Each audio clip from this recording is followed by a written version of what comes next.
everyone. This is a public hearing of the Hopkinton School Board on Tuesday, April 4th at 5:20 p.m. Tonight, we are presenting the withdrawal of funds from the School District Building Repair and Maintenance Fund. It reads as follows. The Hopkinton School Board, we're holding our public hearing for the withdrawal of funds from the School District Building Repair and Maintenance Fund for the following. An Audi RTU cost additional in the building project funds up to $37,398. A withdrawal for an Audi RTU controls at $19,050. Performance contract payment of $41,148.10 for a total withdrawal of $97,596.10. So we'll go ahead and open the public hearing for anyone who would like to comment. Does not look like there are any comments tonight. Any board comments on this? Any questions?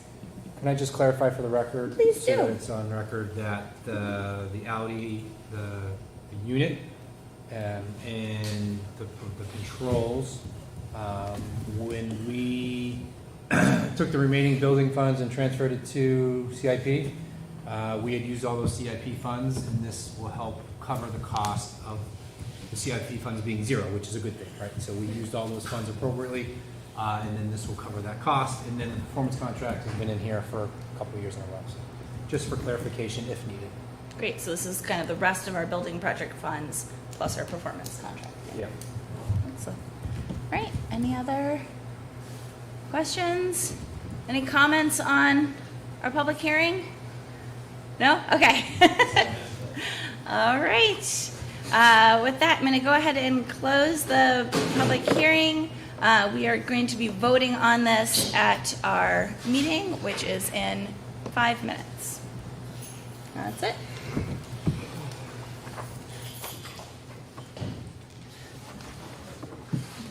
Nice job.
push people. Wow.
Jeez. Oh, yeah, no. What's the name of it? Oh, I've never heard. That's neat. I found it. Andrea, found it. April 12th. Of last year? That's funny. It says, recommend the Hopkins School Board approve the motion to approve the end of year, nope, that's not it. Approve this motion, you were doing policy.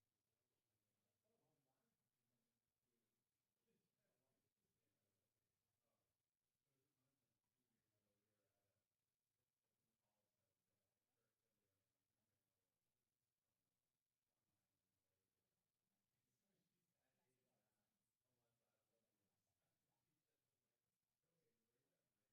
Oh, never Didn't mind. actually. Hold on. I thought it was on, never mind, sorry. Yeah. Hold on. I know I found it. So it must have been a little earlier than that. Maybe,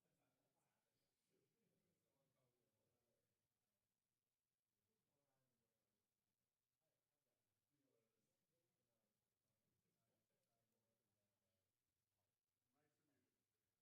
So it had to be approved plus it says on the 12th, made a motion to approve the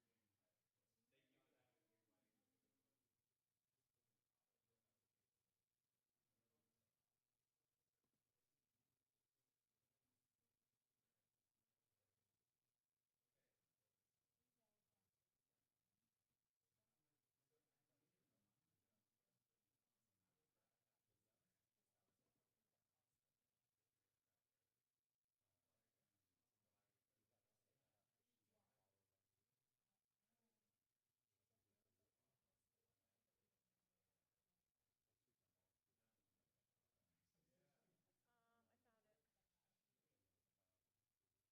you were perfectly accurate. 5:30. Oh, well, I didn't start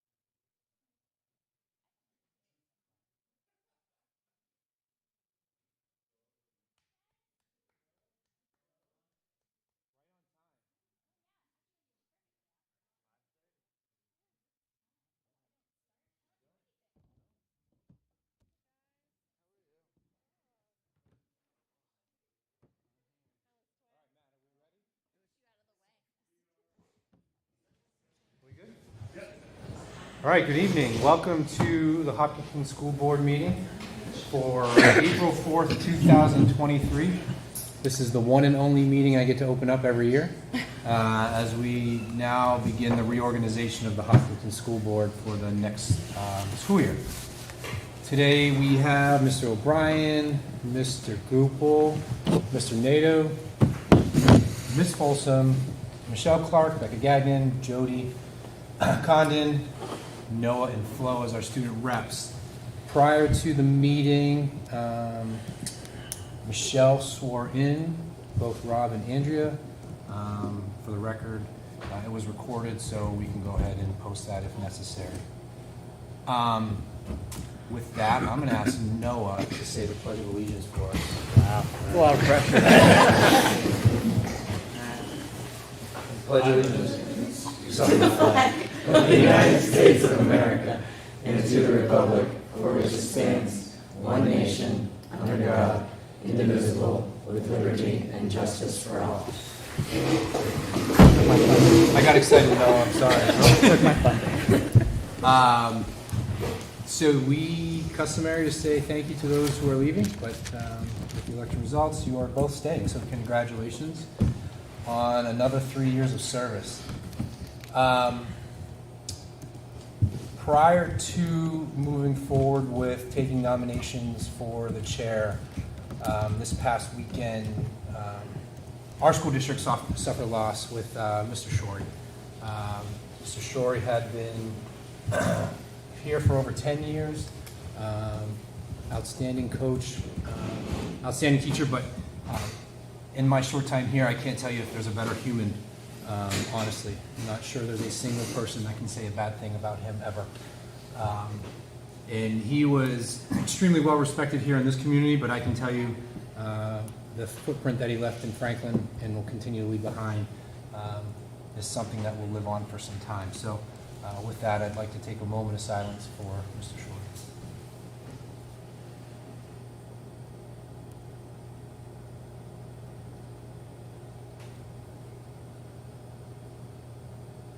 Thank you.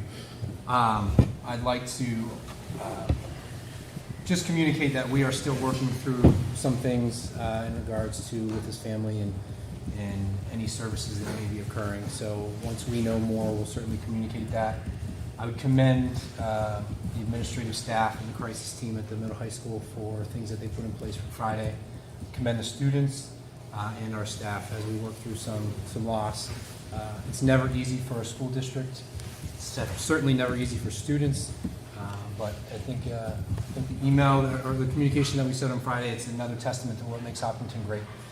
We really came together and stood by each other. So thank you to all that.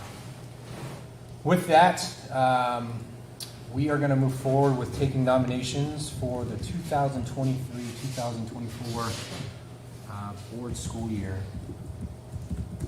So what happens, I will take nominations, I'll ask for nominations, it does not require a second. I'll see if I'll ask 3 times, follow the process. So at this point, I will open it up for nominations for school board chair. I will nominate Andrea Folsom for school board chair. Thanks, Rob. So there is a nomination for Andrea for school board chair. Are there any other nominations for school board chair? I will say one more time. Are there any other nominations for school board chair? Can I nominate Andrea Folsom? All right. So if there's no more nominations, this will close nominations for school board chair. If it pleases the board, we will vote in order in which they were recommended. There's only one. So with a show of hands, who would like to support Andrea Folsom for chair?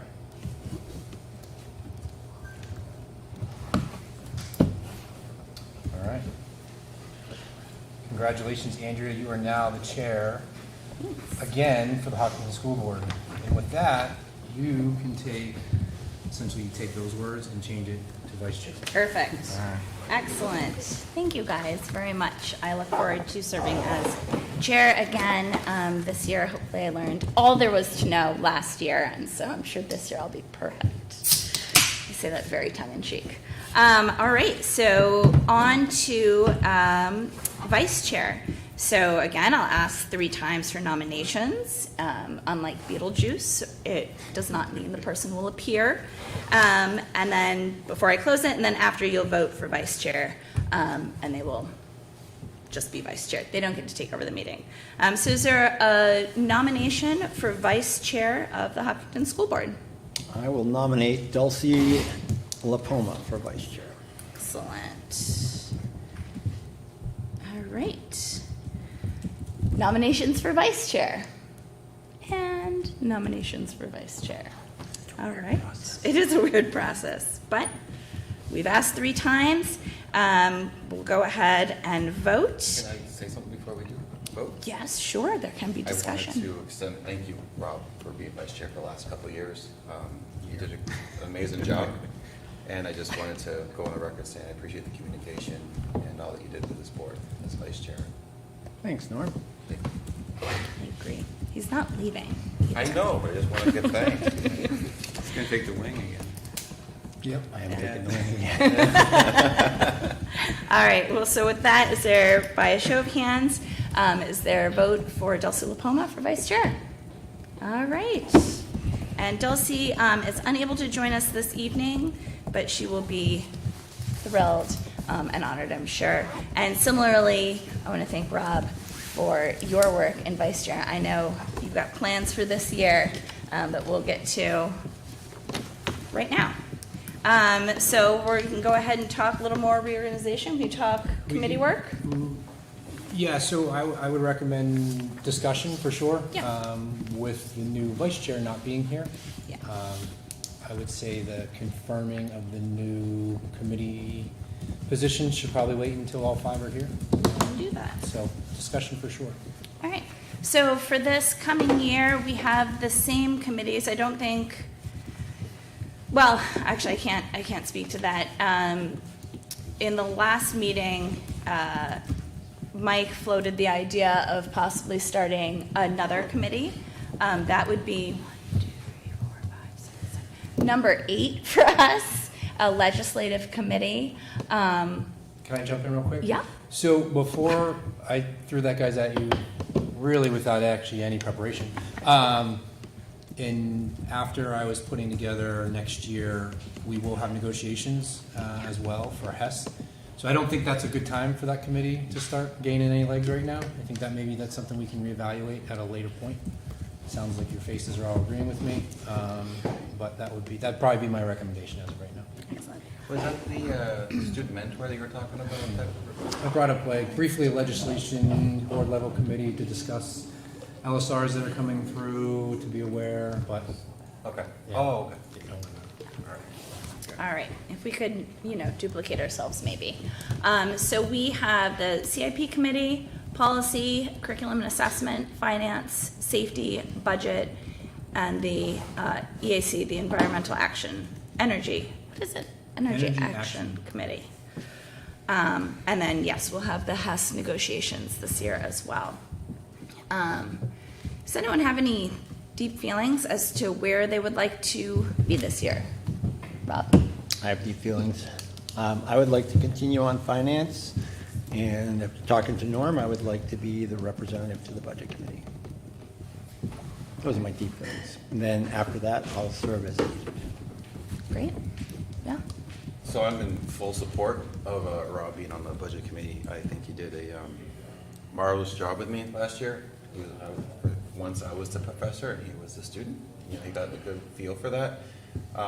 Where I'm landing would be, I'd like to work with finance with Rob and CIP. I spoke to both of them privately, and I think staying on the energy committee would be important to me to continue to see that through. But I definitely would like to have my hands in finance still. Is that something I can be his backup to the budget committee? Excellent. My feelings aren't strong, but I like to stay on CIP. Oh, great. Okay. Perfect. I would like to be on curriculum assessment and policy again. I know that everyone is clamoring to be on those as well. So the other committee we have is the safety committee. I believe that one meets quarterly. Mm-hmm. Quarterly? Who's on? Yep, quarterly. Sarah. Norm and I are on. 4 meetings a year. Okay. Yep. So I do know from speaking with Dulcie, if it's okay with you, Jim, she is interested in going on to the policy committee. It's fine with me. So since your feelings aren't deep about that one. So if you guys have any other thoughts or if anything kind of comes up in the next couple of weeks, we will go ahead and finalize these at our 18th. meeting on the 18th. Thank you. Sound good? Sounds great. All right, which means that we have one more policy meeting. It's gonna be amazing. It's going to be amazing. Thursday. Thursday at 8. So I'm sure I can make Thursday at 8, but we can talk about it. Okay. All right. Funny how Okay, so now that we are reorganized, we kind of did the things a little out of order, but we needed to reorganize in order to run this whole shebang. I'm going to go ahead and open up our first public comment of the evening. There are 2 public comment sessions at every meeting. We have one towards the beginning of the meeting, one at the end of the meeting. You are welcome to speak at either, both, or none. We just ask that you try to keep your remarks, your comments to around 3 minutes, and say your name and address for the record. So is there anyone interested in this initial public comment? No? All right. We will have a second one towards the end of the meeting as well. So I'll go ahead and close public comments and move on to student rep comments. How's it been going, guys? Well, it's been going great at the high school. Things are still busy, as always. Just for updates from the high school, we've got spring sports starting up. They're going great. I think some teams are having their first games, like this week or next. The play, King Lear, is this weekend on 7 on Friday and Saturday, I think. Prom tickets go on sale next week. The quarter's ending tomorrow. And the Environmental Action Club is working on setting up the compost system for the second week of May. So also today we had a student advisory council meeting, and a lot of good topics were discussed there. One that in particular came up that may be relevant to the school board was sports as a gym credit, which I think has been like floated around in general, but Mr. Kelly said it would probably need like board approval. So it would probably be good to start thinking about that if we're gonna get any type of like consideration from any level of administration. And we also, Noah and I are co-leaders of a student leadership panel at the school that's just starting up. Started very recently. We just had the introductions last week. And it's a really great group of diverse learners from all different grades coming together to talk about how, as we like change the way we teach in the schools and the way we grade, how it can like have student input with that, how we can improve the teacher-student relationship, and just getting input in general on how learning in the classroom is going. So it's really good to get that started. I think it's gonna be a great thing for our school. In terms of student rep news, we also met with Mr. Nato to talk about the student rep policy, and we're looking for, like, we're glad to have some more description of what our role is, and like maybe moving towards having a mentor on the board, or meeting with Mr. Flynn to talk about that. So yeah. And then we went to Harold Martin, Flo, and I last Thursday. We got to see the dismissal process. It's smooth. It's very smooth, but it's a process. And we had a brief meeting with Mrs. Brown just to talk about what's going on in the school. And we're going back this Thursday to talk to first graders and kindergartners, which should be a lot of fun. So that's what's happening in our schools. Yep. Excellent. Great. Well, thank you guys. We're really busy. And I think the gym credit, that might be, yeah. I was trying to figure out if it was policy or curriculum and assessment. So that's definitely something we can bring to that committee and start talking about. So thank you for raising that. Okay, great. Thank you. Excellent. All right. Board comments. Thanks to Mike's comments about Mr. Shirley. Definitely need this.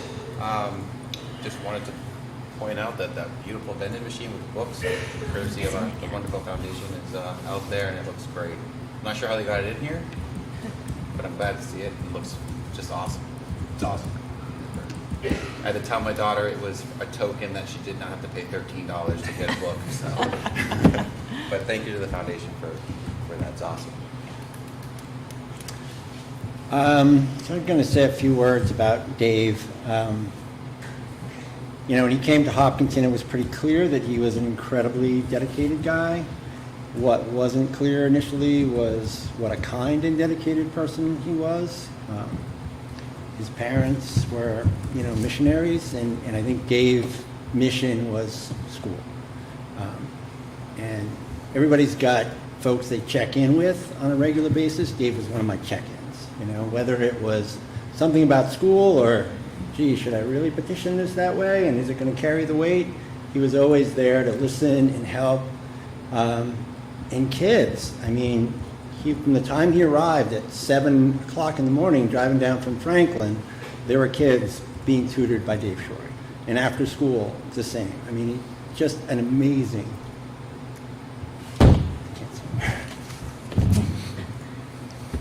Now I have to start hugging. I will start crying too. Thank you.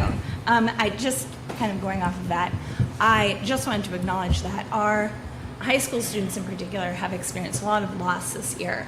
We have lost, several coaches, and really it's just been a heck of a year. So I'm just extending my thoughts out to them, to Mr. Shore and his family. But it's, I appreciate that the school and the crisis team stepping up to offer support, to have our counselors available, because I know as adults, it's really hard as students who have a unique relationship with these individuals, with these coaches, with these teachers. We all know that obviously death happens. We also want to protect our children from having to experience it, and it's always really hard when we see that. So I just want to acknowledge that as well. It's just the way the HMHS handled it was very, very, very well done. And one of the comments that I took to heart on Friday is we actually had several students that were concerned about our staff. So it shows the two-way relationship. And so we had a lot of coverages, teachers covering each other, dual teaching that day to make sure that we were able to support each other throughout the day. And it's continued this week with check-ins on people that needed it. So we've been sticking together, and again, I've only been here a short time. It is an amazing part of how quickly we wrap our arms around each other. All right. So with that, we're going to move on. Thank you all for your comments. We're going to go ahead and move on to our current business. So I slid in there the public hearing. Yeah. If everyone's okay Yep. to do that first. Yep. So immediately preceding this meeting, so first Rob and I got sworn in. Then we had a public hearing for the withdrawal of money. You have to go back to that, yeah. Got to pull it back up again. Sorry. So at the public hearing, we heard comments on the withdrawal of funds from the school district building repair and maintenance fund. Again, just so that everyone can hear these numbers, there were comments on basically building project funds that would go towards an Audi RTU with a cost of $37,398 for Audi RTU controls, and these are both part of the HVAC system, correct? Yep. At $19,050. Our performance contract payment, which is an annual payment, at $41,148.10 for a total withdrawal of $97,596.10. We had no comments at that hearing, and I don't believe there were any comments from the board. Any other comments from the board? Nope. So with that, we can go ahead. Is there a motion to withdraw no more than $97,596.10 from the school district building repair and maintenance fund? So moved. Second. Right. Any discussion? Nope. Hearing none. All in favor? Aye. Any opposed? Motion carries. Thank you. So I know we've been bouncing around tonight. There's Yep. been a lot of emotions, but can we go back to minutes? Approval of Yeah. minutes. We have been bouncing around. It looks crazy. All right, so we have two sets of minutes to also approve tonight. So we have the regular school board meeting minutes from March 21st, 2023. Is there a motion to approve those minutes? So moved. Second. Any discussion? All in favor? Aye. None opposed?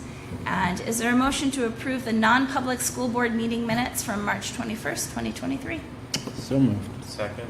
Discussion? All in favor? Aye. And opposed? All right. All right. We got all of our top stuff done? Looks like it. We're All back. right, we're back. We're back on the rails here. Okay, so next up is staffing renomination. So it's that time of year. It's the exciting time of year, actually, where we've presented the list of renominations to you guys over the past 3 board meetings. We've had a couple discussions in non-public on questions, but it's the annual renewal of our staff as we move forward to starting placement and assignments for next year. I'll say one more time, if there's any questions that aren't answered, we can go into non-public. If not, I'd be looking for the board to accept the nomination list as presented for renominating of staff. So moved. Second. Any discussion or questions or anything needed to move to non-public? No? All right, hearing none. All those in favor? Aye. Any opposed? Great, so those, and that has to happen annually before the 15th. Any staff that would be non-renewed would have to be notified at that point. Yep. Now, since this has been approved, the business office will begin their process of working on completing contracts to be issued. I don't know if you remember, last year we bumped it up significantly, so it's the same thing. We're going to be ahead of schedule, which is great. A good part about staffing, as we see right now, we have our 2 retirees, and maybe a couple balls in the air, which is great. So as of right now, I'd say 95, 97% of our staff are looking to return, which is very, very helpful for us for planning. So if anything comes your way, we'll let you know. Excellent. All right, and we're on our second read for our HUS contracts. Yeah, so Hess is in there. Remember, that's our support staff. So those are annual contracts, and they get reissued at the end of every year for returning staff. We do have, they're starting to come in now. You'll start seeing it. We have probably right now anticipating maybe 3 or 4 that aren't going to be returning. Have other job opportunities or moving on. So you'll see those as come in, but it's a challenge with support staff contracts that we deal with every year. So with that though, that list in front of you is 95% finalized. Anything changes between now and the 18th, I'll let you know. If you have any questions, same thing, we can certainly go into non-public to discuss. Any questions as of right now? No? Okay. All right. End of school year calendar. So I always try and wait till St. Patrick's Day. It's pretty close this year. We were able to, throughout the school year, the way the days have fallen and the way we count hours here, we are on the same plan as last year. So our students will be making up two days. So that will take them to Friday, June 16th, which will be a half day. And then our staff are contractual by days and not hours. So all of our staff will be returning on Monday the 19th. And then on Tuesday the 20th will just be HMHS. And I'll only say that out loud if I can refresh your memory. That had to do with one of my goals was ending the school year on the same day of the whole district. That there was some funky stuff in there with professional development in those days. So that's how that makes up that. But we corrected that course action next year, which we already approved the calendar for that one funky day that we'll have in January as a transitional day. So we won't be seeing that as we move forward either. So that does need a vote to adjust the school calendar to reflect those days. And then Matt will update it and we'll post it out and push it out so that it's in everyone's inbox so they can plan appropriately for their families. All right. Let's go ahead and do that then. Is there a motion to support the school calendar as presented by Mike? So moved. Second. And he's like, any discussion? When's graduation, Mike? What's the date? I'm looking at her because I just saw it today and think think it's 9th? the 9th. 9th. Yeah. So 1 week. Okay. Thank you. Sound good? We did not adjust graduation for the record. So that's been that day since we started. There might be pitchforks if you did that. There's flights are booked and there's parties planned, so Yeah. we're not messing with Not that. being touched. All right, so hearing no further discussion, all in favor? Aye. None opposed? Okay, so last day for students is Friday, June 16th. You can mark that in your calendars. All right, on to class size presentation. Yeah. I just have to close all 28 of my browsers.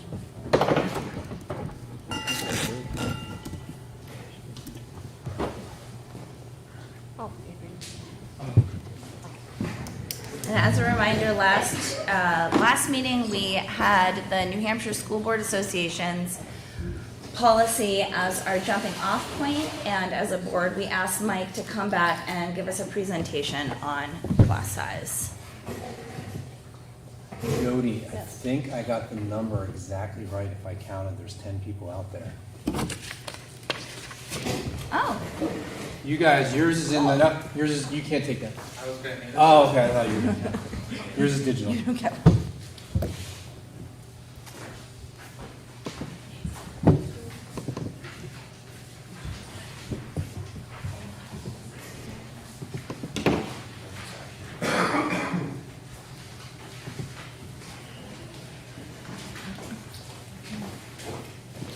Okay, so class size became a discussion for us as a board, just kind of going a couple steps backwards first. It became a discussion for us through the budgeting process. Prior to the budgeting process, we had set some goals on what we wanted to do and achieve. Through the budgeting process, it became a little bit more apparent that maybe some of our practices might not be sustainable, and we had to take a look at what you'll see today is what we may have been operating under previously. Now, class size, I had said, I forget what meeting it was, when I said, well, what's our policy? It was determined we didn't have a policy. So that was an eye-opener for me. So that's why the policy is so important, because it's not a driver of, class size policies are not a driver, but it helps become part of the process, right? So you have targets and goals. And when you have a policy, it allows for communication on the why behind your doing some of your decision making. So with that, I'm going to just briefly touch upon some topics and discussion points to allow the board to kind of direct the policy committee to develop a policy that fits well with Hopkinton. And we've said this since the beginning. It's a Hopkinton policy. So the challenges here is Hopkinton's very unique to what most research shows you in class size. So most research in class size policies that you can find on Google or wherever you want to go is typically driven inner city, suburban, large districts, right? We're very, very unique. But I thought it was important because it was an aha moment for me, because all I've ever known since I've been here since July of last year is 4, right? I'll use that number 4. And then when we went back and took a look, I realized the why behind what we were doing before. So, in regards to, it's got subtitles on, sorry. Okay, so why policy? Policy helps us inform decision making. It also allows the community to know why, if there is a reduction or the need to hire, what those levers are, right? So what are the levers? It's not just arbitrary. It's not what Mike feels. It's not what the board feels. It's not what the principal feels. There's a policy in place to help support the why behind those decisions. We've used the word level staffing, and I think it's fair to say, but level staffing doesn't mean equal number. Level staffing means appropriately based. So again, it's some of those levers. So when it talks about improvement of budgeting due to class size, if you have that number that you repeatedly bring back to every year, it understands both the principal, the assignments, the superintendent, the board. It's just a lot, far more understanding of behind it. And I think it's important when we talk about the research, and that's why it's challenging, because again, most of what you'll find will be class sizes of 25, 30, right? And when you reduce those, how instruction goes up. When we're in Hopkinton, we're going to be discussing class sizes of 13, 14, 15, 16 through 22. And I think it really impacts, the policy is going to really help support / give clear vision for Harold Martin and Maple Street, right? We got into it last meeting about the middle high school and how unique it is. Now, going to the middle school model is going to flush out a lot of it, honestly. That's going to really make a strong, core, supportive classroom throughout the day for our middle school students. Our high school level, a lot of it is driven by course sign-up, course selection, but more importantly, the reevaluation of our program of studies, where chances of us running a class of 5 now is going to change because we're doing alternating years. We're really trying to help support the staffing and the course selection through that. So when you get into, and this is where it's challenging because it's one of those topics where you can find research to support anything. I don't want to say it that way, but there's a challenge. I just want to continue to refocus on Hopkinton. So class size is not the only option for improvement. There's been suggestions on, several community members have mentioned before, is that maybe do we hire more IAs? Is there more, whatever that may be, you want to make sure. The national average of a small class size is 18 to 20. The national average of an average class size is 23. We don't live in those worlds. That's not the Hopkinton average. So, which the understanding of that. So this goes into what I kind of alluded to. So what are some other things you can do? Let's say that we did, I'll say, increase class size. Things that we're already doing. Early childhood programs. Our pre-K program is unbelievable, right? Our kindergarten program, switching to play-based learning through Ms. Brown and some of the new instructional strategies that we're putting in place there. It's really creating a better foundation for those students as they move through. I'm going to highlight Becca here. 3 things: increasing professional development, that's Becca. Using the data to inform assessment, that's Becca. Implementing better curriculum and program, that now we have those support structures in place that we actually didn't have pre-pandemic. So now we have someone who's overseeing and helping our educators drive towards that. Hiring of math and reading specialists, you guys have shown your support for the interventionists and through the budgeting process that we have them at both Harold Martin and Maple Street. The interesting part, I'm not going to sit here and tell you everything's fine and perfect. That's not true. The professional development would be a challenge, right? So someone who's teaching first grade 1 year and then maybe has to move to 3rd grade. It's different curriculum, it's different assessments, it's different understanding and knowledge. So those are some of the challenges that we would have to work through. And I think this was the aha moment for me. So prior to the pandemic, I'm going to show you the data for 5 years from 14, 15 through 19, 20. So we got kicked out of school March 2020. So this will show you what we did before.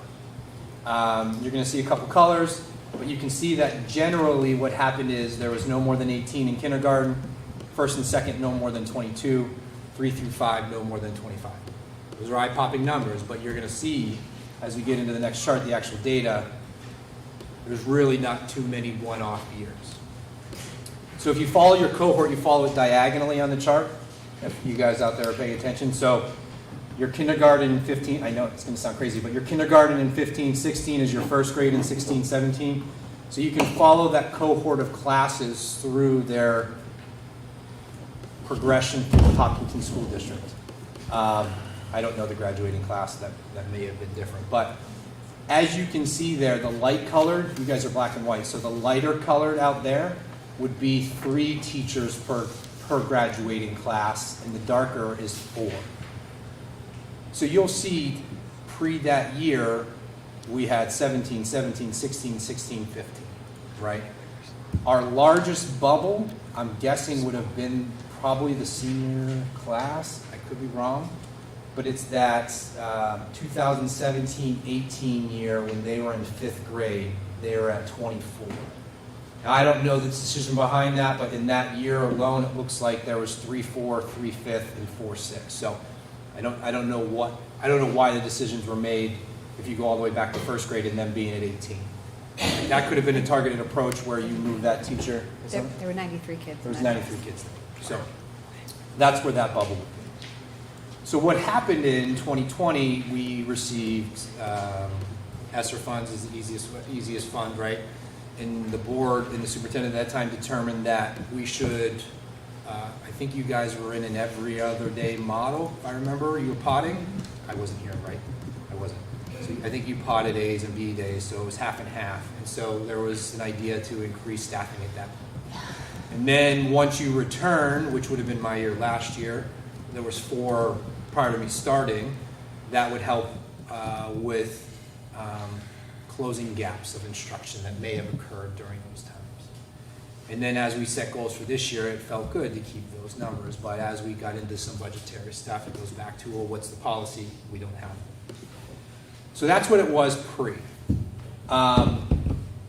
When I polled districts, Bow, right down the road, that's a pretty good one. I chose Concord, a larger district, just to give you an idea of what a larger district does, and then Hampstead, where my previous district was, just to give you an idea.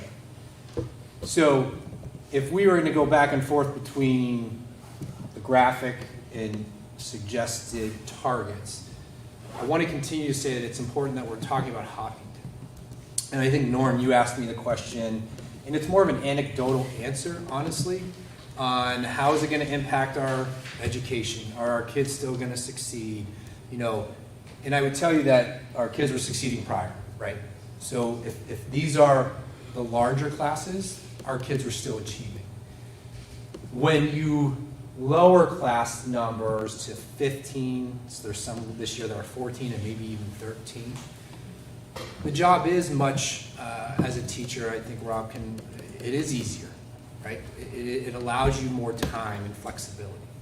Not taking anything away from lower class size. That's lower. But your average, or what we're looking at in Hopkinton, those are all feasible numbers. And the other thing, I'm going to keep picking on you because you fired me of those questions. The policy isn't going to drive it, right? So if we get to a point where we feel comfortable in the budget that it's manageable and sustainable, if there is a small graduating class and we are level and we have great staff, we're not going to just pull the trigger and cut the teacher, right? That's a discussion at the board.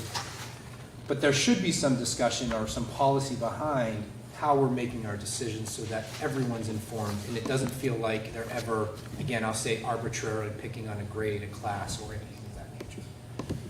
So in Hampstead, I just can speak to that. It's a little bit more of the same we have going on here. You know, you want to target, let's use kindergarten as an example, so max 18. You want to target 16, 17 with a max 18. And you get into first and second, I think it's going to be unique here. I think if we're developing a policy, ours is going to look more K-3 and then 4, 5, 6 because it's unique to the buildings. And I think the goal in Hopkinton, if we're going back here, if we're going to set some type of policy, I think the goal will be 18. It feels like a good number for Hopkinton with no more, right? No more than 2022, whatever. It allows that flexibility as, again, Norm keeps bringing up any move-ins or transfers. So that you have a safe lever so that it's not an instant, we're breaking policy, we need to hire a teacher. It's more of a swing rather than an individual piece.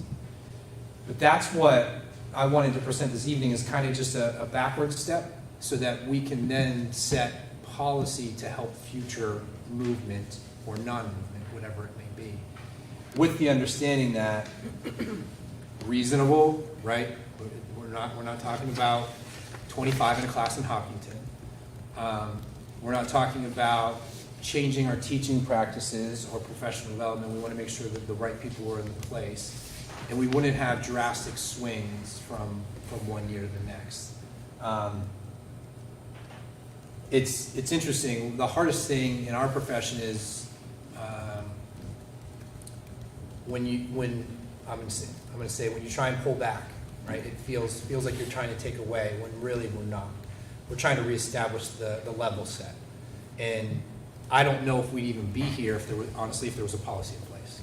So that's kind of what's coming back around. So I want to just continue to reiterate that if there was a policy in place, it may have helped some decision making earlier. But this will help moving forward. And as I said, it's not a Mike thing.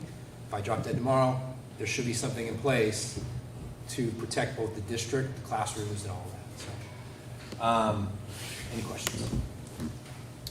Oh, you asked another thing about space. Yes. Okay. So with space, we're maxed out here. right? We took our conference room away, which is now a classroom. We took our teacher's room away, which is now a life skills room at some times during the day. If the things settled in place, this building is going to always be maxed for space, right?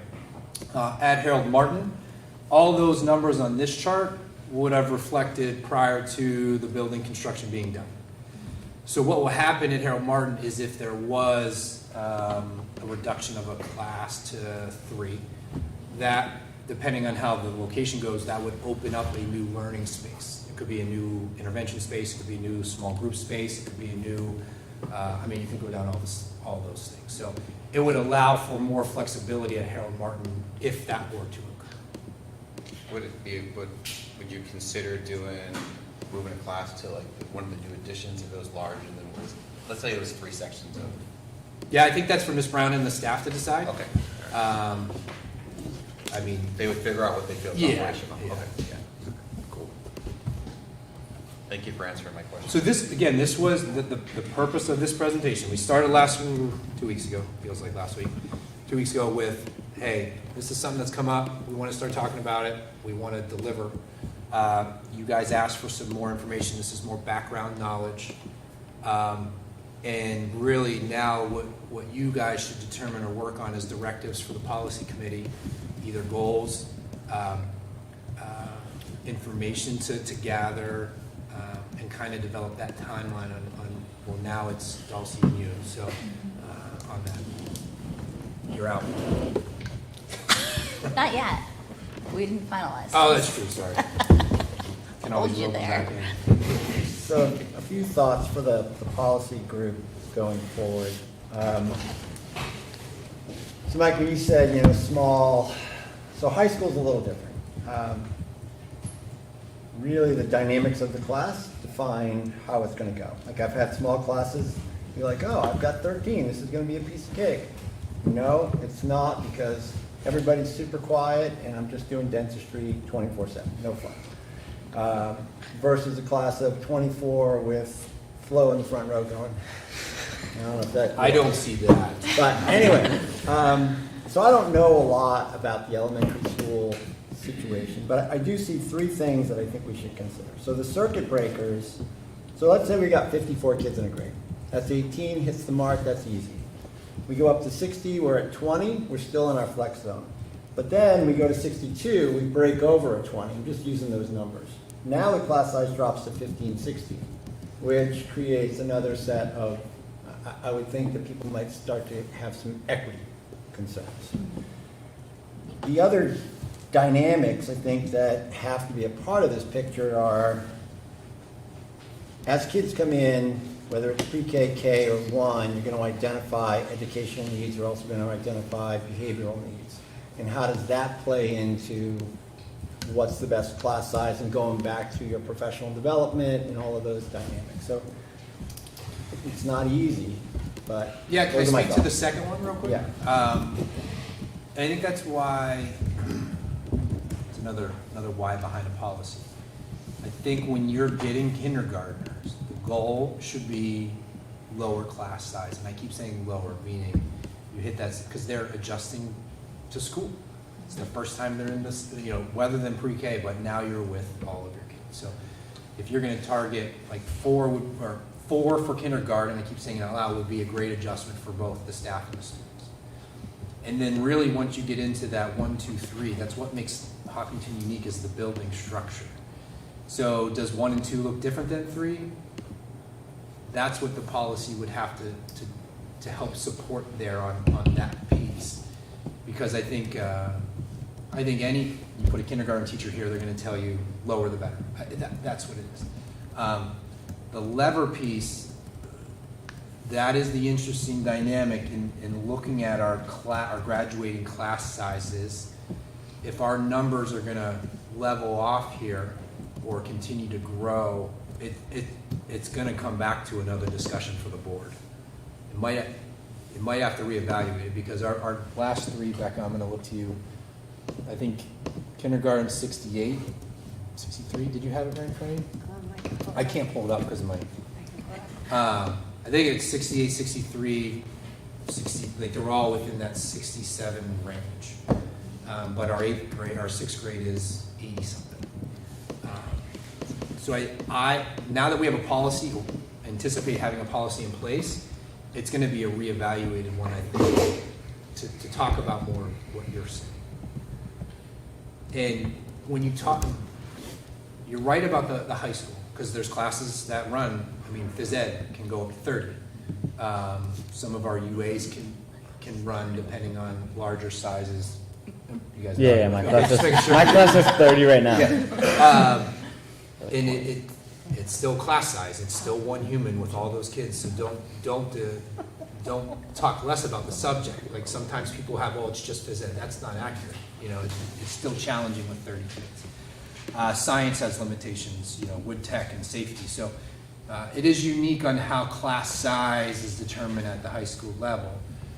Can certainly bring Ms. Brown, Ms. Sindoni here for discussion if you want to as we go deeper. I know they've been a part of this work already. So I don't know if it's helping, but I'm trying to give a little bit more context to what you were talking about. Yeah, I mean, what I would love to get some perhaps anonymous feedback from Harold Martin and Maple Street, people that have been here for a while and not been here for a while, maybe been in other places, is, you know, what's Lake Wobegon, what's really good, and what's, oh boy, this is really going to be hard. I mean, that's really the three categories that sort of, you know, break things down to when somebody is going about their work for the day and how they're best going to meet the needs of kids. Yeah, and that's an important piece because policy is interesting, right? A board sets policy. Okay, very clear. That's a role.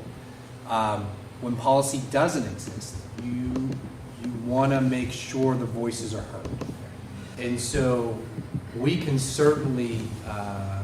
I think it'd be building level because it's different. Like what a high school teacher thinks compared to Harold Martin is certainly different. So I think I can work with the principals on that, on surveys or soliciting information from the staff. It's also, like you said, who's been here forever, who's been in other districts, where do you live, what do your kids live in? That's why I wanted to continue to bring back to what's good for Hopkinton. My second grader has 24 in her class. My fifth grader has 25 in his class. So each community determines what they feel is appropriate. But we want to make sure we do what's best for Hopkinton. But I think in soliciting feedback is an important part of the process to help you guys determine what you think best practice could be. Thank you. This is maybe just an observation of some of the other policies that I know in the policy committee we looked at other districts. So it's less of a reflection on the numbers, and I guess just personally, I don't like the in-betweens. I like, 17 but no more than 24, because I'm not sure that helps your decision making. And I say yours, like the administrator's decision making, because it still feels pretty flimsy is not the right word. So I guess as the policy committee does move forward, I mean, I guess my preference would be to find a maximum number that it would be no more than, but not do this kind of weird in between, because I'm not sure it gets to the clarity that I think, Mike, you're describing that a policy should set.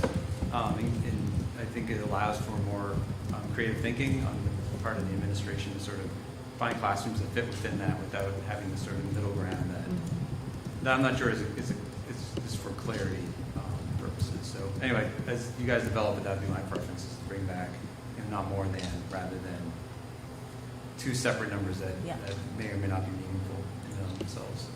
Okay, that's helpful. What are the rest of the, because I kind of like the two numbers, but I also hear that just that input. Do you guys, would you also prefer like a set number? I'm up in the air on that. I don't want to handcuff Mike in doing his job as he runs the district. So I'm with you to a degree on that, but I want to give Mike the flexibility to do what he feels best for the district. So that's really where I kind of pause it a little bit. Because ultimately Mike follows our policy, and I want him to be able to have some type of guidance. I don't want to say wiggle room, because policy's policy, right? That's where I just kind of pause a little bit. Because once it's set in stone. Well, and the other thing that we had talked about in policy is the language around this is going to be that it's going to be done in such a way that it's not going to handcuff our administrators. And so it's we'll strive to achieve a class size of no more than X number of students, so that if it's determined that, I don't know, there are behavioral needs that a class has, or something that needs to, correct me if I'm wrong on No, this. you're right, and I think I can help a little bit on this. I appreciate Jim's brain on the wishy-washy, I'll call it wishy-washy of that, right? No more. I would say that the max size, and I think I had this discussion with Norm, because Norm, you said a couple of times, what happens if 9 kids move in? I'm making fun of you, but what happens if there's a large move-in? Everybody thinks fine. Okay, no, but I'll say, you also, policy is policy, you can't break policies. That was an awful sentence. But we've come to the board in Hampstead before and said, all right, we're 2 over. Do you want to waive the policy for the 23-24 school year, or do you want us to hire? So there's those levers that can go into place too. I think one of the things with Jim's notion is, I think if we say, again, I'll throw a number out there, let's say the max is 20. Well, that doesn't necessarily mean that all classrooms need to be the exact same number, right? Yeah, that's not what I'm Some- saying at all. one class, no, I'm not, I know you're, but I think that kind of wording in the policy may create more flexibility, that you can have 21, 16, and 19, and that's a good dynamic given the kids that are in front of The assignment. that Yeah. particular teacher, what's everything that's going on. So, That's kind of what, you said it much better than, that's what I'm thinking, like, it gives more flexibility, they don't all have to be equal, they can be, Yeah, that's- depending on this. Yeah, you just don't take a depending on number the to divide, teachers and yeah. the support Yeah. and the students, you have more decision-making, and that you can, I guess you can make adjustments in your classes without having 2 numbers, neither of what you're saying should be the number that you're choosing, so, Yeah. All right. thank you, Rob. So So we have policy on Thursday. we do. Hold on, I had one more Oh. thought though before you jump in with that. So I've heard of getting some feedback from our staff, and I'm also wondering how we would like to solicit feedback with the understanding that board sets a policy, but from our families. Sure. So that's what, so we have policy on Thursday. I think that committee creates community feedbacks, I hate using the word surveys, community feedback forms so that we can put it in their inbox, determine what information we're trying to solicit. And there's all alternative ways to get us to community. At any too. point, Yeah. see you thinking. I guess I have 2 thoughts on this. Like, one, as a board member who's not going to be on policy, I mean, I guess I would rather have the board get get feedback. So if we're going to set up a survey, I think having the full board. I mean, I know we can if it goes to the policy committee. Yeah. And I guess the only other piece is, we have this forum for community members to come tell us, and I think if you come to a meeting, like, you're hearing the discussion, you provide comment. I don't know, like, as a parent, if I got a survey that said, how many students do you like to see in the class, that I could give an answer that may be meaningful or not. So anyway, so I'm not saying we shouldn't do that, but it is like how you word it, what information you're looking for, because I don't know how we get a whole bunch of numbers and then we sort of then make a policy based on those numbers. So anyway, I would just be careful. I guess I would just cautious, because I'm not sure how you set the survey up will be how you get the response, and I'm just concerned what kind of feedback you get, depending on the questions asked. Yeah, and I also, I guess I envision it, I think that it's helpful information to have to help inform the decision. I would not personally be like basing, as a board member, I guess, basing a policy off of, kind of majority feedback necessarily. I think, because it's, as we've heard from Mike, I feel like it's really multifaceted, but I think you're made a note. Because I also you're right. have how we retrieve information from staff, it's also equally as challenging because it's different per class, different per grade, different per experience. So I guess, I'm sorry, Norm. I guess if we're gonna solicit feedback from staff or from the community, I mean, to me, it's like get a draft policy, put it on the street, and then get feedback based upon what the board has written and drafted, rather than an open-ended.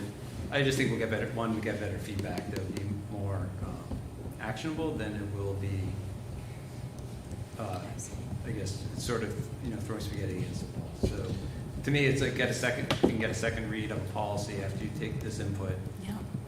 And then we have forums where people can provide feedback. And then if there's something for the teachers who don't always feel comfortable coming here and speaking up, that might be appropriate. I see Jim's point to a degree. I guess my question is this survey like a multiple choice people would fill out and then they'd submit it? And we don't know yet. Yeah, because my issue with that, it's like a multiple choice type thing, and I know this sounds crazy, but people can just continuously vote and the data's not correct, as opposed to people come in here, you kind of can hear from them. But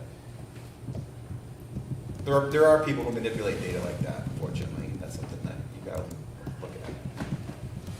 You can be very direct, Mike, and just take your show on the road and go to Harold Martin one day and do the presentation you just did. Well, and, so do the the internal, same at Maple. the internal stuff is pretty easy for me. In fact, Harry and Patrice are already on it. So what you said, the comfortable piece, I'm probably most comfortable with. It can be the principal, or it can be membership representation, like all those. We want to make sure they feel comfortable. I think it's a key part of what you just said, though, is I can present this, what we were, how we operated, but if I don't have them to present what they're evaluating, that could be a challenge. So we might need the draft first.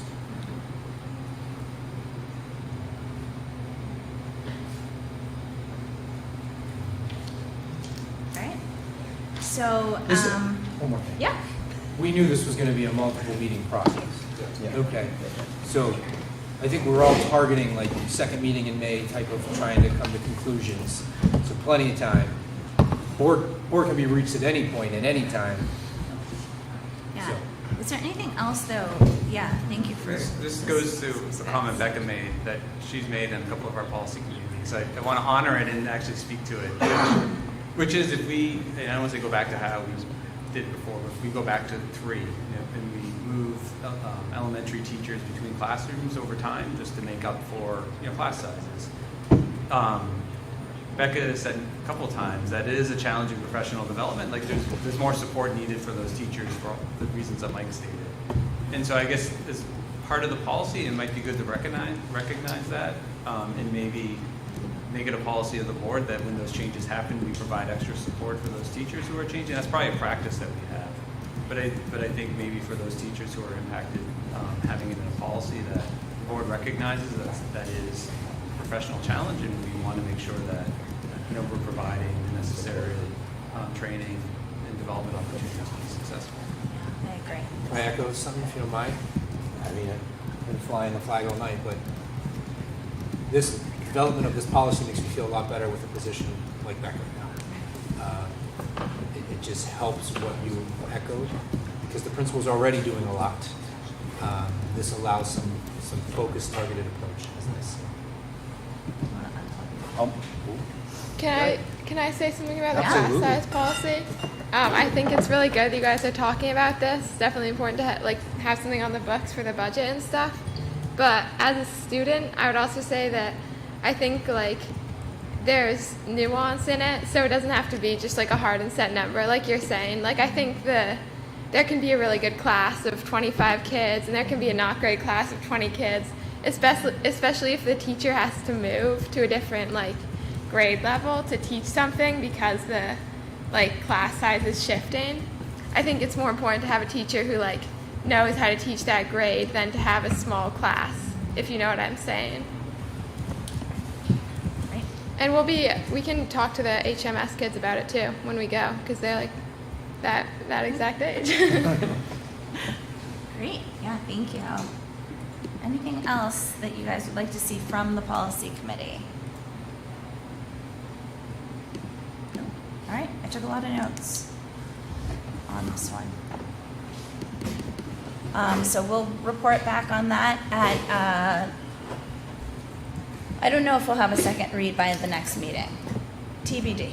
It will be an agenda item, so It that will still be an it agenda stays front and item. center, Yes. so that the community is aware of anyone that wants to continue to participate as we move along. Yes, yeah. All right.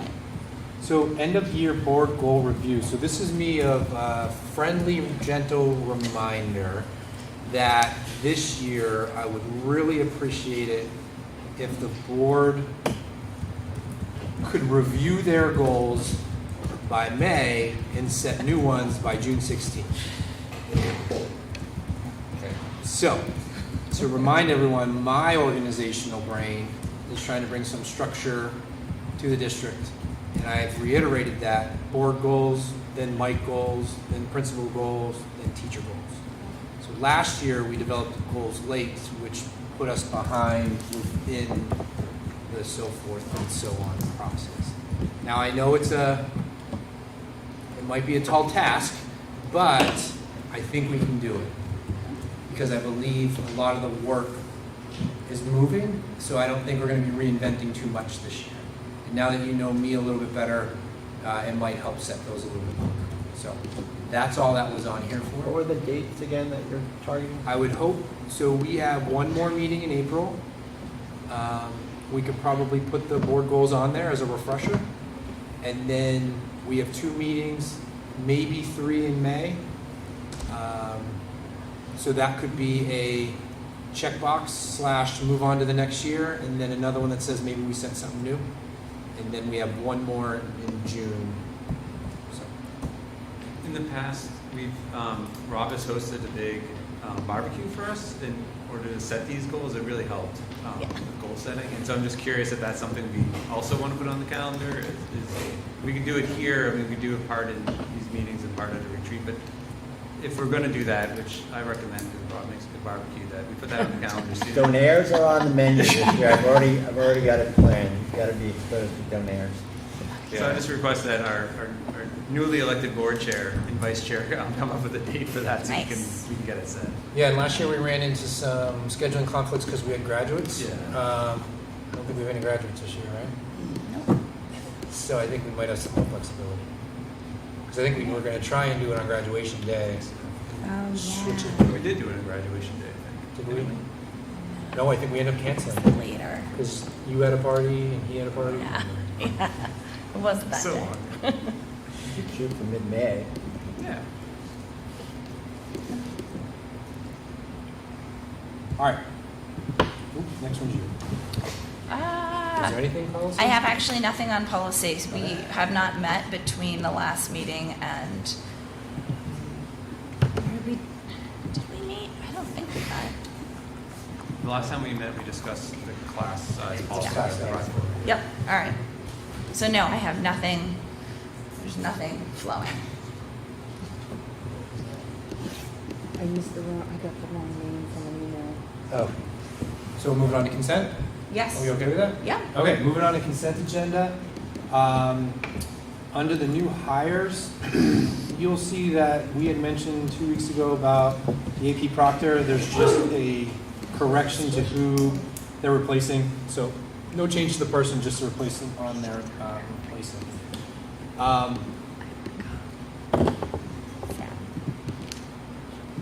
This on there is also Thomas Cleary that will be moving forward for the high school math position. If you click on his name on that link, it's the nomination forms. I hope that you took some time to read that. That's what we improve practices within our operation. And you'll see that we are continuing the trend of our hiring practices that we began last year. So that will be remember that's the goal on when we're trying to find. Thomas is going to be a great fit for us. Outstanding candidate. Really enjoyed his interview. I think he's going to fit in well. And then this is also the time of year you'll see on that some resignations, but end of year. So you'll see that Sarah Sawicki is going to, at the end of this year, move on. So, any questions on hiring? Yep. In your packet is 2 overnight field trips. 1, 2. Germany and Osram. We're doing Schedule B. I lied. We're going to go to Schedule B real quick. That's where did that go? It's linked. It is linked. So you will see on there we have assistant varsity baseball, JV. It's like you need someone for JV. Still need JV. Assistant varsity softball, JV softball. And then I thought there is another page. Middle school softball. If you scroll down. Assistant varsity softball, let's go. Yep. Yeah, she's great. Great. All right. Then you will have 2 overnight field trips. That would be Germany and Osram. And then I'm going to ask Sarah if she wants to mention it, or do you want me to do it? Okay. So the checks have not come in the office directly yet, but Hopkinton Public Schools Foundation has done their spring review for applications. It is with great enthusiasm. As I always say, this is not normal, but they have supported 2 applications that were submitted. One was for, I'm having a brain cramp. What was the first one? The Beth one? No. The buddy. Yes, the Buddy Buddy program. I use Big Brother, Little Brother type of thing, but we're looking for a startup essentially to help support a Buddy Buddy program. So the foundation's going to help pay. It's like an older student. any Correct. younger student. Yep. And then the second one I'm super excited about, along with Mr. Rozicki, was a submission for UDL. But within UDL, you guys have heard throughout the year, we're looking to basically create I don't like using the word pilot, but a classroom with the appropriate furniture, rather than our desks and chairs. We're going to have flexible furniture. So our classrooms will be able to be used in multiple ways. So the foundation is supporting that. I'll call it a startup cost, so that we can show the value behind it. We're going to collect data. We're going to show reports. We're going to talk about, I'm the itchy kid that bounces a leg or clicks a pen, what standing furniture can do versus sitting furniture. So they are going to be supporting that. When those checks come through, Michelle will give you those numbers, but just wanted to thank you and the foundation for sure. So I'm going to, Becca, do you want to go before Michelle or after Michelle? All right, we'll let Becca jump in before Michelle gets to financials. She's got quick, brief updates. I just want to let you know that we had a professional development day last Friday. It followed, a couple Fridays ago.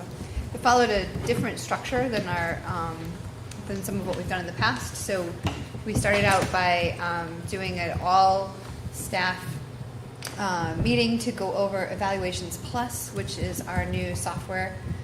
We're ahead of schedule on implementing it. It wasn't actually due until next year, but we went ahead and did it this year for the summative process. So we introduced everybody to the software, made sure they could all log in together. It's fun when you do a tech training with every teacher in the district. It was fun. And so we got them all logged in. That worked. And then we got them to see the different forms. And basically, they go in every year. They need to write a reflection. And in the past, we've done some in Google Docs, some in Word documents, some in an email, some in a shared Google Classroom. It hasn't been very consistent. So this new software program allowed us to be very consistent, all the same forms every teacher will use across the district. And it preloads for them if they're in year 1, year 2, or year 3 of their cycle for recertifications and for reflecting on their teacher evaluation education plan. So every teacher has what's called a TEP. And they're able to kind of say, over the course of this school year, based on the SAU board goals, district goals, and my school's goals, here is my goal that I want to work on. And so they choose a goal each year that they want to work on related to those goals. And they also are starting to develop what's called an SLO, a student learning objective. So they'll have a personal goal for their growth, and then they'll have that they are contributing to their school community, and then they'll have a student learning based goal that they either work on individually or as a team or perhaps even a larger group that is really focused on student learning outcomes. And so they'll figure that out. So they have those 2 forms that they get to reflect on at the end of the year. And that now is centralized in this system called Evaluations Plus. So they do their reflections. When they're done with their reflection, they hit a button that says, I'm ready to send it to my evaluator, typically the building principal or assistant principal, and then they're able to write their end-of-year evaluation based off of the forms and information they've collected. So we'll add on more pieces of that process next year, but it was fun to kind of start that process with everybody this year. And so they've been very busy. Tomorrow is the deadline for getting all those forms in. So I'd say overall they've been doing a great job. The system allows us to upload artifacts. So some of people have uploaded different lesson plans they've created or samples of student work or pictures of things that have happened in their classrooms. And that's been good. The other piece of this is that the system also holds our recertification process for us. So in addition to a yearly goal and a yearly SLO that teachers have, they also have like a 3-year goal that they'll work on towards their recertification in their area. And so they were able to kind of do some reflection around that and pull out information for those people who are in the 3rd year of their cycle ready to be recertified this year. So we released a timeline. It's pretty well structured. It's actually a little later into the season than usual. We realized we really have to have these crazy early deadlines that we used to have, so we've opened it up. And we also wrapped in all of our support staff evaluations in that process as well. So we've kind of elongated the time of the window, but put everybody in the same window, which is nice and consistent for those of you who know me and know that I like consistency. After that, we broke off and did some different things. The high school continued their work in Universal Design for Learning, UDL work. So they did some work there. Case managers had a really fascinating roundtable discussion talking about how to better bridge the gap between what happens in special ed and in typical classrooms. And so they've been able to kind of talk through some of their experiences with pushing into classrooms and doing work within classrooms versus pulling students out to work in small groups, kind of where their role is currently and where they'd like to see their role go to. So they were able to kind of develop some action steps out of that roundtable discussion. That was really neat to do. Elementary schools and the middle school participated in the rest of our curriculum work. So we now have this amazing document to bring to CNA committee, which has all of the standards, our Common Core standards or state standards that we're using for every subject area. And it maps out at every grade level which ones they're introducing to kids, which ones they're working with, and which ones they've mastered, or they believe they've mastered at the grade level. And then we will look at that and see where we have gaps and overlaps, and we're going to streamline it so that we'll move forward towards our goal of presenting Hopkinton-based standards that you as a board can adopt and we can build our curriculum off of and tie tighter into in years moving forward. So that was tremendous work that they finished up. It was great. That's actually really intensive work, so we did take part of the day to allow teachers some flexibility and choice in what they wanted to do for professional development. So we really just gave them a block of time and said, this is yours to take care of what you need to take care of as a professional. And some people did some research, some people did some grading, some people created their comments for their report cards, some people sat together with their team and debated issues. It was great to just see people kind of free-flowing. And then the afternoon, which is going to set us up for some really interesting things next year, is we did roundtable discussions. I said that earlier. But we did them at the end of the day on the teachers ahead of time selected. I threw out like 20 topics, and they pulled down like the 10 most topics they were most interested in. And then we set them up here in this school in different classrooms. And so in the afternoon, they went to the classroom that was hosting the discussion that they most wanted to have. And it was a great opportunity for teachers to start collaborating kindergarten through 12th grade. We did one of the room sessions, for example, was on Chat GPT. That's kind of a hot topic, and what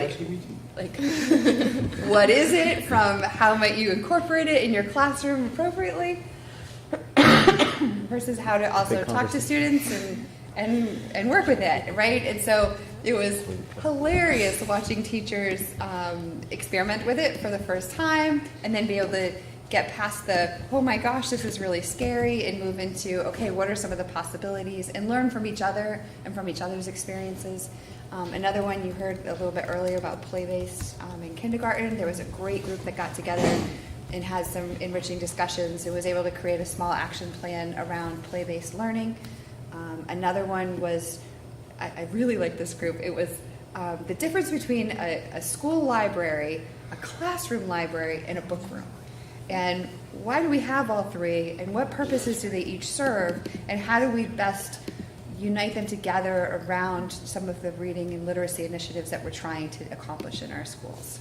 So that was another really rich conversation and great action plan afterwards. So I think that will help shape the professional development we might want to freeform around as we move into next school year. So that was a great, very busy day that I just wanted to share with all of you. So you've had principal updates, you had Mandy and Jim, and now you've had Becca. So that's the trend. We're going to try and do the directors and principals on a rotation so that you're not getting crushed at one meeting on updates. So if you need anything in between, certainly just ask. All right, Michelle, on to the fun stuff. Okay. One thing I just want to mention, so last week we got notice of what our health insurance rate's going to be for next year. It is exactly what we had for GMR, so it is going to be 9.7%. So I just, I know. That was something I wanted to point out. Another item is we talked or heard a lot about beyond school enrichment grants at many of the other schools, and so Harold Martin put in for theirs, which is a similar summer program for student-centered enrichment opportunities in the summer. So great job, Patrice. That's just under $10,000 that will be for that. Thanks to everybody that came to the spaghetti dinner to help with, they're looking to get shaded area, I don't know how best to describe it, not a tent, but in essence devices for the playground. Yeah. And there was some individuals that were not able to attend, but they did make donations that are under the threshold, so thank you to them. And we do have a few donations that it needs board approval. So each of the buildings received $500 from Health Trust. So we have wellness coordinators at each building, and they have to do certain things and work with their groups and make goals to be able to get the $500. So thanks to the nurses are the ones that really spearhead this. Thank you to Louise and Evan Walsh. They gave $500 for the high school girls lacrosse team. And the last one is Osram gave $2,000 for the robotics program. And that's all I have. Michelle, on the insurance, how often has it been that it's come in exactly? Because I don't. Yeah, so I have a history back to 0304. Yeah. So last year we had exactly what our GMR was. It was 10.10. We had 10.10. 21-22 is kind of an anomaly because COVID, no one used COVID. it. Yeah. But 2021 we had a GMR of 6.4, actual 2.3. The last time, so last year, as I said, we were at the GMR. 18-19 was the time before that we actually had exactly what the GMR was. Okay, so it's not a. And then 15-16 was the other time we had the GMR. So just to put it in perspective, but yeah. So unfortunately, there'll be no savings in those areas. But I just thought it'd be interesting to talk about. So Appreciate it, thank you. That's it. All right. That's the full consent agenda? With that, I would ask you to accept the consent agenda as presented. So moved. Second. Great. Any discussion? Hearing none. All in favor? Aye. Unopposed. Okay, so we are on to committee updates. Do we have any committee updates? Have any committees met? We had a weird lull because Yeah. of the annual meeting, canceled voting day. Yeah. Voting day, so that would normally be all of our committee updates as everything got reorganized. So it's kind of where we are. Yeah, I mean, the only thing that, is that me and Jim Rosicki went to the town to discuss a little bit of the energy committee and maybe how we could work together, the town and the school district. But it was more of like checking each other's plans and stuff. I thought that was pretty interesting if we could work together in some capacity, but that's pretty much it. Great. Anything else? That's it? All right. So with that, we've come to our second public comment session of the evening. The same rules apply. If you could keep your comments to around 3 minutes, please, and just state your name and address. And step right up if you have any comments for us. Hello, Richard Zell, 565 Pembroke Road. I just want to talk to you about instructional snow days. It's not instruction. Instruction requires the opportunity for regular and substantive interaction between faculty and students, monitoring of student effort by faculty with opportunity for communication about the effort. Instructional snow days bear no resemblance to school days. There's no teachers, no peers, pretty minimal work. It feels like busy work. And there's no continuity in the instruction. I didn't learn things the way that you're teaching my students how to do things. And so I go to help them, and it's useless. Students with IEPs are not receiving services. It bears an unnecessary resemblance to COVID years instruction, which for a lot of kids is kind of rattling. I'll just say my son in particular did not fare well during COVID, and a lot of the same kind of tears and emotions that I remember during COVID I saw during our instructional snow day, kind of doubled by the fact that he can see the snow, and we're inside trying to do work. I cut that, we did not do it. Calling it an instructional snow day kind of devalues the important work that teachers actually do in the classroom. It's not a school day. There's just not any real meaningful impact to the work other than we can say we did some work so we have a day off the calendar.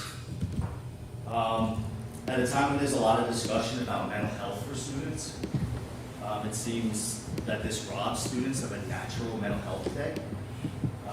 And it actually increases stress, I think, for students because they know it's supposed to be a snow day.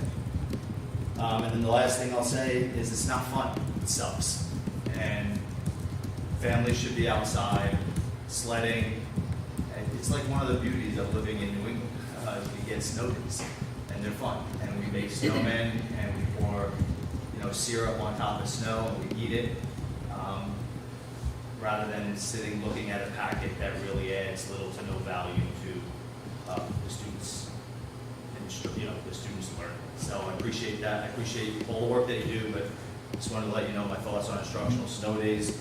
I know we only have 3 minutes. I think I'm still in my bounds. Real quick, just for the students, I thought your idea about students playing sports, getting credit's a great idea.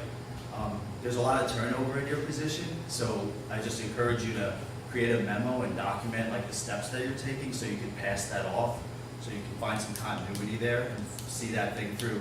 Some students, there are students in this world, I'm a parent of a student who does the bare minimum in gym, they hate gym, but they still get a credit for it, and our athletes are out there crushing themselves to be great athletes, and they get no credit for it, so hopefully you'll take that.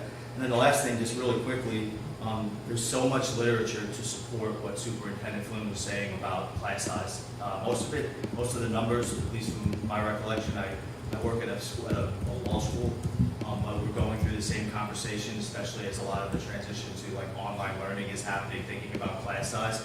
A lot of those studies are outcome based, but a lot of the new literature actually is kind of revolves around cost benefit analysis also, so that's additional literature to look to. And a lot of that literature suggests that teaching intervention, money spent on teaching intervention is far more impactful than trying to reduce class sizes. So I'm not looking to have classes of 40, but classes of 20 to 25 I think are super reasonable. Thanks. Great. Thank you, Richard. Other comments? Gish? Tricia Lambert, 305 Galloping Hill Road. I also want to just echo what Flo had brought up regarding the gym and getting credit. The DOE actually has a program which is called Learn Everywhere. It's a fairly new program. So if your child goes to karate or does something on the outside that you could legitimately get, and if they have been approved, they can legitimately get credit on the outside for activities such as that. So it makes all the sense in the world that if they're playing basketball or lacrosse or what have you, that they can get a credit for that. So I encourage parents to look into that program, and that if you look it up and you know of a person who's teaching something on the outside, they may be able to sign up. And it's a process, it's a bureaucratic process to get through for those people, but I see it's a very promising program. Since I'm on programs, the other program that I think is also beneficial, people don't hear about, is especially for seniors or those that drive, is that the NHTI has a program which is early college, and I know that there's some that goes in the school, but this is outside the school, and they can go get credit. 2 classes. It started with STEM, but I think it's been expanded, where those are free classes at NHTI, and you get college credit, not only for your high school, but also going to college, so that saves some money down the road. And every other class is half price. So you could legitimately do your senior year probably without paying under $1,000. So from a financial aspect, that's interesting to look into. And then I guess the last point, I have some other points, but I'll keep it short, is I had a question last time, and I was hoping someone could provide an answer on the SORA app. We do use the SOAR app currently at the middle high school. We do not use it at Maple Street or Harold Park. Okay, so that's 9th grade through 12th grade. Actually, it's our 7th through 12. Oh, 7 through 12. Mm-hmm. Okay, so how are the students, children, the minors, being protected from being able to access? Do the parents understand of what they're getting access to, potentially, that children have gotten access to, which is pornography and explicit graphic sexual material? I mean, you're asking them to sign on for a class. Is that what you're saying? That what is the use that the school? I can certainly set up a meeting and go over it with you. No, I think everyone should know. I think that this is something that people should know. And if there is explicit material, which for underage children is inappropriate, if not illegal, giving pornography to children or providing access is illegal. And if you're saying you need to sign up for this app for this class, or you're encouraging it, No, it's only used at the library. it's used at the library. Yep. So what I would say is, because it's an app, and I know that a child can sign up for it, can get on an app, fairly easy, like any other app, is that parents need to know that. Because the parents can't see what the kids are signing up for. When they get on that app, they can't see what they're reading. And I'm not about banning books. This is simply about keeping material inappropriate for children away from them. And I think everyone would agree that pornography is not appropriate for the mind of a child. I also can say that as a district, we're not providing pornography for children.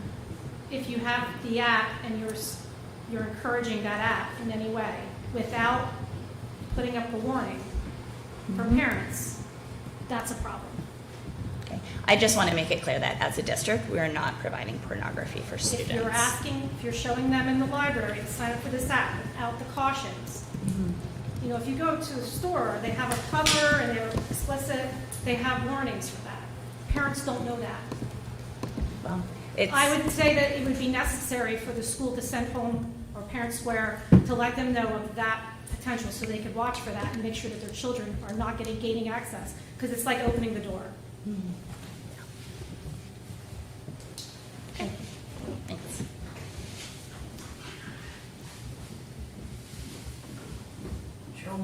396 Park Avenue. So just to carry that further, then it's the logistics. The kids sign on to it in the library, the app. It's under supervision of a teacher, pretty much, depending upon the class size and how intense that supervision is. Is it easy for the kids? Because there's a lot of inappropriate stuff available on the Soros app, which is what's the point here. So is it easy for the kids to access that if the teacher's on the other side of the classroom for half the class with two kids having trouble? I guess that's the big question. Yeah, so our 7th and 8th graders do not have access to what our high schoolers have. The app is able to, when the students sign in, it knows what grade that they are in. Our high schoolers should not have access to mature content.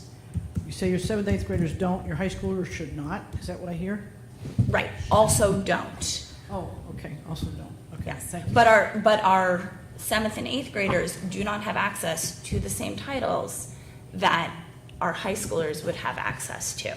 Oftentimes, the Sora app is actually used for those students to access books that are below their grade level in a way that's they can just access them and not be embarrassed that they perhaps have to pick up a book in the library that is below the grade level of their peers. Another issue. That's partially reassuring now. Thank you. Yeah. Any other comments tonight? No? All right. Hearing none, I'm going to go ahead and close public comment. Is there any other business of the board?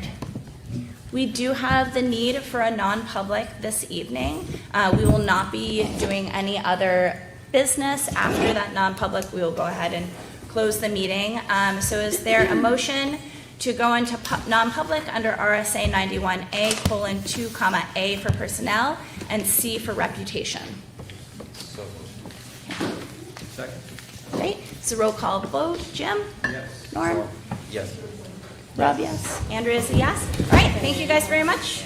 Andrew, do you want to sign these real Oh, quick? sure. We didn't put your name because we didn't know who was. Say my name. Then we'll scan them to Dulcie, yeah. Thank you. I want to know. Yeah, perfect. First time in like 7 years. I got home like.